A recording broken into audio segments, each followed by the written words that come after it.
నమస్తే రమగారు. నమస్తే జయ. రమగారు చందమామ కథ ఏదైనా చెప్తారా? ప్రయాణంలో తోడు చెప్తాం. అవసరం మామూలు అంటున్నారా? అవసరం లేదంటున్నారా? చాలా కావాలి. కదా! అవునండి. ప్రయాణాల్లో తోడు కావాలి. నేను అమెరికా వెళ్ళే అవకాశం ఒకటొస్తే ఎవరు తోడు లేరని మానేశాను నేను. అవునా?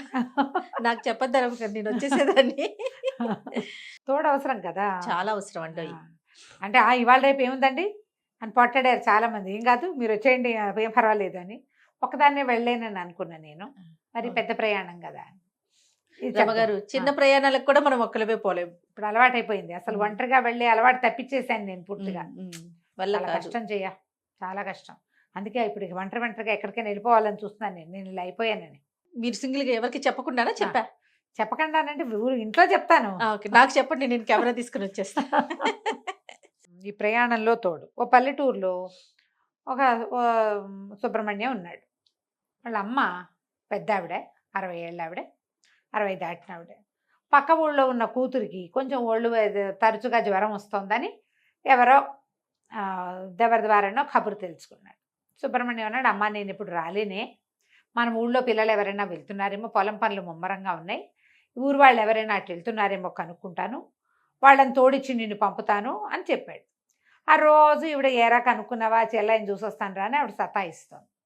సరే ఊళ్ళో కుర్రాడు రాజేశం అని ఒక కుర్రాడట, వాడు ఆ పక్క ఊరు, ఒక రోజు ప్రయాణం ఉంది. ఓకే. నడిచి వెళ్ళాలి, అడవి దారి పడి వెళ్ళాలన్నమాట. ఆ కుర్రాడిని అడిగితే ఆ కుర్రాడు ఊరు వెళ్తున్నాను అన్నాడు. అనగానే మా అమ్మని తీసుకెళ్ళి మా అమ్మకు తోడు వెళ్ళని అడిగాడు. నీకు పెద్దగా ముసలాళ్ళతో వెళ్ళటం ఇష్టం లేదు అబ్బా, బోరు కొడతారు వాళ్ళు, పెద్దవాళ్ళు భలే బోరు కొడతారు కదా, వద్దనుకున్నాడు. కానీ తప్పల, ఎందుకంటే ఈయన ఎప్పుడు వాళ్ళ పొలంలో మామిడి పళ్ళు అవి ఇస్తాడు, వాళ్ళ అమ్మ నాన్న ఊరుకోరు, పెద్దావిడిని తీసుకెళ్ళకపోతే ఎట్లారా అంటారు. ఒప్పుకున్నాడు. సరే ఈయన ఏం చేశాడు, ఈ సుబ్రహ్మణ్యం గారు వాళ్ళ అమ్మకి ఒక మంచి డబ్బాలో నస్యం పోసి, నస్యం అంటే తెలుసా, ముక్కుపొడి, ముక్కుపొడం తెలుసా నీకు? ముక్కుపొడిని తెలుసు కానీ నస్యం అనే పేరు ఈ తెలియదు. ముక్కుపొడిని నస్యం అంటారు. నస్యం అంటే అది పీల్చేది. మా తాతయ్య గారు వేసుకునేవాళ్ళు రమ్మగారు. అలాగా చాలా మందికి హ్యాబిట్ గా ఉంటుంది. ఈ అవునండి. ఒక్కపడి వేసుకున్నట్టు, తమలపాకులు వేసుకున్నట్టు, సిగరెట్ బీడి చుట్టా వాటిలాగానే అట్లానే వేసుకుంటారు. ముక్కుపొడి కూడా ముక్కుతో ఘాటైన దాన్ని పీల్చటం. తుమ్ములు వస్తాయి, ఒకటో రెండో తుమ్ములు వస్తాయి, ఘాటుగా పీల్స్తే ఆ బ్రెయిన్ బాగా పనిచేస్తుంది. అలాంటి భావాలు కూడా ఉంటాయి. అవునండి. నస్యం ఒక పట్టు అంటారు, ఒక పట్టు తీసి ఇట్లా చిటుకుతో తీసి పీలుస్తారు. మేము చిన్నప్పుడు చూసేవాళ్ళం. ఇటీవల కాలంలో నేను ఎవరి దగ్గర చూడలేదు. వాసన భలే తమాషాగా ఉంటుంది. అవును. వాసన చూసి ఓసారి తలకిందులైపోయా కూడా నేను. అయితే ఆయన ఏం చేశాడు, వాళ్ళ బావ కోసం మంచి ఘాటైన నస్యాన్ని ఒక డబ్బీకి ఇచ్చాడు. బావకి ఇవ్వవే అమ్మా అని ఆవిడ మూటలో పెట్టుకుంది. మనవరాళ్ళ కోసం, మనవాళ్ళ కోసం అక్కడ కూతురు పిల్లలకి మినపసున్ని అవి ఉండలు చుట్టుకుంది. ఆ ఉండలు ఒక మూట డబ్బులు ఇచ్చాడు తల్లి చేతికి. సరే ఈ రాజేశం ఏమన్నాడు, మీ డబ్బులు మీ దగ్గర ఎందుకండి, ఇబ్బంది పెద్దవారు, నాకు ఇవ్వండి అన్నాడు. కొంత డబ్బులు వాడి చేతిలో పెట్టింది. ఆ అబ్బాయి మొల్లో ఒక సంచి దొప్పుకున్నాడు. సంచిలోనే వాడి డబ్బులు, ఈ మామగారి డబ్బులు కూడా ఉన్నాయి, పెట్టుకున్నాడు.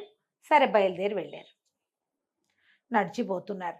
పోతుంటే ఆవిడేదో ఆసమ్మ ఓసమ్మ చెప్తుంది, వీడి బోరు కొడుతుంది. కొంత దూరం వెళ్ళేసరికి వాన వచ్చేసింది, పెద్ద వాన. సరే వెళ్ళే దారిలో ఏదో ఒక పాక ఇల్లు కనపడింది.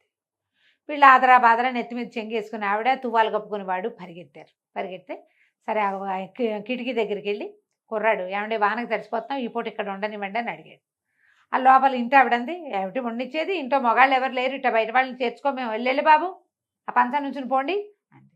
అనగానే ముసలావిడ కుర్రాన్ని పక్కకు చూసి అక్కడ కనపడి ఆ కిటికీలోంచి, అమ్మ పెద్దదాన్ని, మరి మీ అమ్మ లాంటి దాన్ని, అబ్బాయి మీ తమ్ముడు లాంటి వాడు ఏమీ దాంట్లో ఇబ్బంది ఏమీ లేదమ్మా, వానకు తడిస్తే వెళ్ళలేము, బట్టలు తడిసిపోతున్నాయి అదే లేదు అనగానే ముసలావిడ కనపడేసరికి ఆ ఇంటి ఆవిడ తలుపు తీసింది. ముసలావిడ చక్కగా మాటలు కలిపి, ఎంతమంది పిల్లలు, ఏ ఊరమ్మాయి, నిన్ను ఏ ఊరు ఇచ్చారు అడిగి, మీ అమ్మ వాళ్ళది ఊరు, మీ అమ్మమ్మది ఊరు, మీ అత్తారిది ఊరు అన్నీ ప్రశ్నలు వేసి ఎక్కడో దూరపు చుట్టుగా బీరకాయ పీచ ఒకటి కలిపేసింది.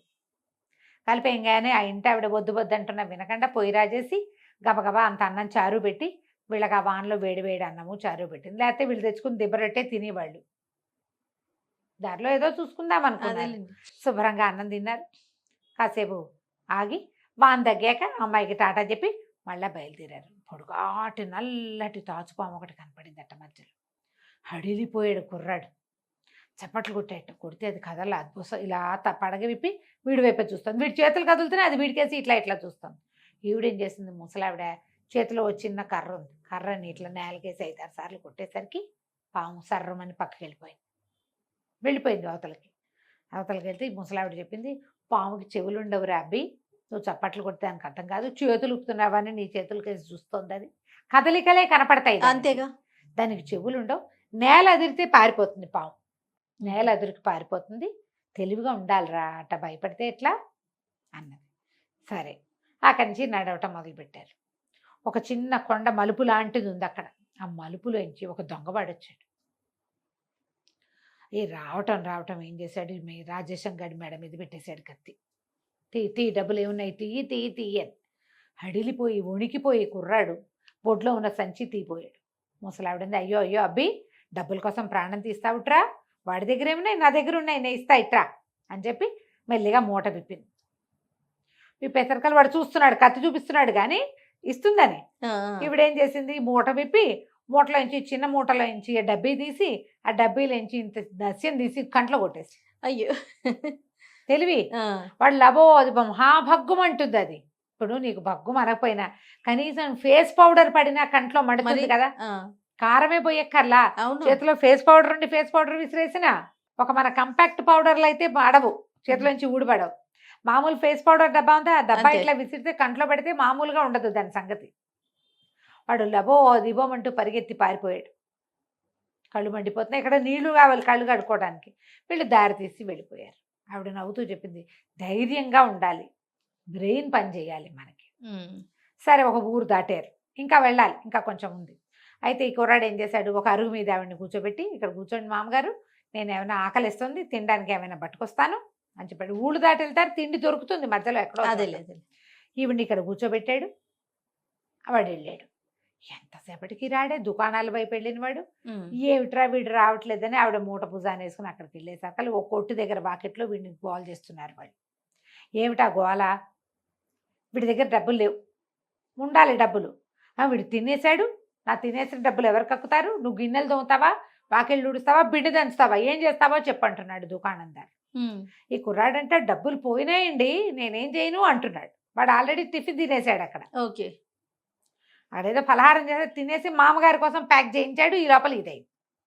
ఆవిడొచ్చి ఏమిటి నాయనా అని కనుక్కొని, సరే పర్వాలేదులే అని చెప్పి డబ్బులు తీసిచ్చి మా వాడిని వదిలేయి, డబ్బులు జారిపోయినాయి. యువతలకు వచ్చాక రాజేశం అడిగాడు మామగారిని, డబ్బులు ఎక్కడో జారిపోయినట్టున్నాయండి, ఆ పనివాడు ఆ దొంగవాడు వచ్చినప్పుడు నేను అటు ఇటు పరిగెత్తాను కదా, హైరాన్ పడ్డాను, ఎక్కడో జారి పడిపోయినాయి, అయినా మీ డబ్బులు నాకు ఇచ్చేశారు కదా మామగారు, మీ దగ్గర ఎక్కడమండి డబ్బులు అన్నాడు. అనేసరికి ఆవిడంది, ఒరే తెలివి తెల్లారా, డబ్బులన్నీ ఓ చోట పెట్టుకోకూడదురా, మా అబ్బాయి నా చేతికి ఇచ్చినవి నీకు ఇచ్చా, నేను ఉంచుకున్న డబ్బులు నా దగ్గరే ఉన్నాయి, అన్నీ ఓ చోట పెడితే పోవు, మొత్తం పోతే. ప్రయాణంలో జాగ్రత్తలు ఏమిటి, అవును, డబ్బులన్నీ ఓ చోట పెట్టకూడదు, 2-3 బ్యాగ్స్ ఉండాలి, ఓ బ్యాగ్ పైన 2 బ్యాగుల్లో డబ్బులు ఉంటాయి. ప్రయాణంలో ఎవరితోటి వాదించకూడదు, పొట్లాడకూడదు, గొడవ పడకూడదు, మంచిగా మాట్లాడుకోవాలి, అంతేనా. ఏదైనా ఎవరో దొంగవాడో ఎవడైనా వస్తే ఉద్రేకపడకుండా ప్లాన్ ఆలోచించుకోవాలి, తెలివిగా. ఏ పామో లేకపోతే ఏ జంతువో ఎదురుపడితే దాని మార్గం ఏమిటో ఆలోచించి దాని నుంచి బయటకు పడాలి. అక్కడి నుంచి సరే ఇంకొక 4 గంటల 5 గంటల ప్రయాణంతో నడకతోటి వీళ్ళు వాళ్ళ ఇంటికి చేరిపోయారు. 2 రోజుల తర్వాత మళ్ళీ ముసలావిడ ఇంటికి వచ్చేసింది, సుబ్రహ్మణ్యం గారింటికి.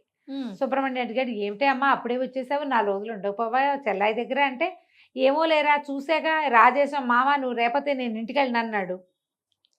వాడికి ప్రయాణంలో తోడు తెలిసింది, ఈవిడ తోడు ఉంటే ఎలా ఉంటుందో, అందుకని ఆవిడే తోడు కావాలనుకున్నాడు. 2 రోజుల తర్వాత ఇంటికి వెళ్దాము, రండి రండి రండి అని నన్ను వెంబడి పెట్టి తీసుకొచ్చేసాడురా. సరేలే చెల్లాయిని చూసొచ్చాను, ఎవడు తోడు లేకపోతే 4 రోజులు ఉండేదాన్ని, పిల్లాడు ఎటాగా ఉన్నాడు, వాడు నన్ను రారమ్మంటున్నాడు కాబట్టి వచ్చేసాను. ప్రయాణాల్లో తోడు ఇట్లా ఉండాలి, ఇలాంటి సరైన తోడై ఉండాలి, సరైన తోడై ఉండాలి. ఈ కాలం ప్రయాణాల హడావిడి వేరే కదా జయ. అవును గారు. మనం కూడా వెళ్ళేటప్పుడు కొంచెం లైక్ మైండెడ్ పీపుల్, ఒకే రకమైన ఫుడ్ టేస్ట్లు, భోజనపు రుచులు ఒకే రకంగా ఉండటం, బట్టలు పాతలు ఒకటే రకమైన డ్రెస్సింగ్ ఉన్న వాళ్ళు, ఇలా వెళ్తే ఇబ్బందులు, ప్రయాణంలో పదనిసలు లేకుండా గొడవలు లేకుండా కొంచెం ప్రశాంతంగా చేస్తాం. ఎక్కడికైనా వెళ్ళేటప్పుడు 4 కనుక్కోవటం, బట్టలు అంటే వసతిగా తీసుకెళ్ళటం, చుట్టుపక్కల ప్రాంతాల్లో ఏ సమస్యలు రావచ్చో కనుక్కోవటం, ఓ బ్యాటరీ లైట్ లాంటిది పెట్టుకోవటం, దోమలకి ఏదైనా ఒకటి పెట్టుకోవటం, రిపెల్లర్స్ ఏదైనా క్రీమ్స్ అయినా ఏదైనా పెట్టుకోవటము, అలాంటివి కొంచెం జాగ్రత్తలు ఎప్పుడు వహించాలి. ప్రయాణాల్లో మంచి తోడు ఉంటే ప్రయాణం చాలా హాయిగా వెళ్తుంది. ఎప్పుడైనా అలాంటి అవసరాలు వచ్చినప్పుడు అలా ఆలోచించండి. కథ మాత్రం వినేయండి, బాగుంటుంది. నమస్తే రమగారు. నమస్తే జయ.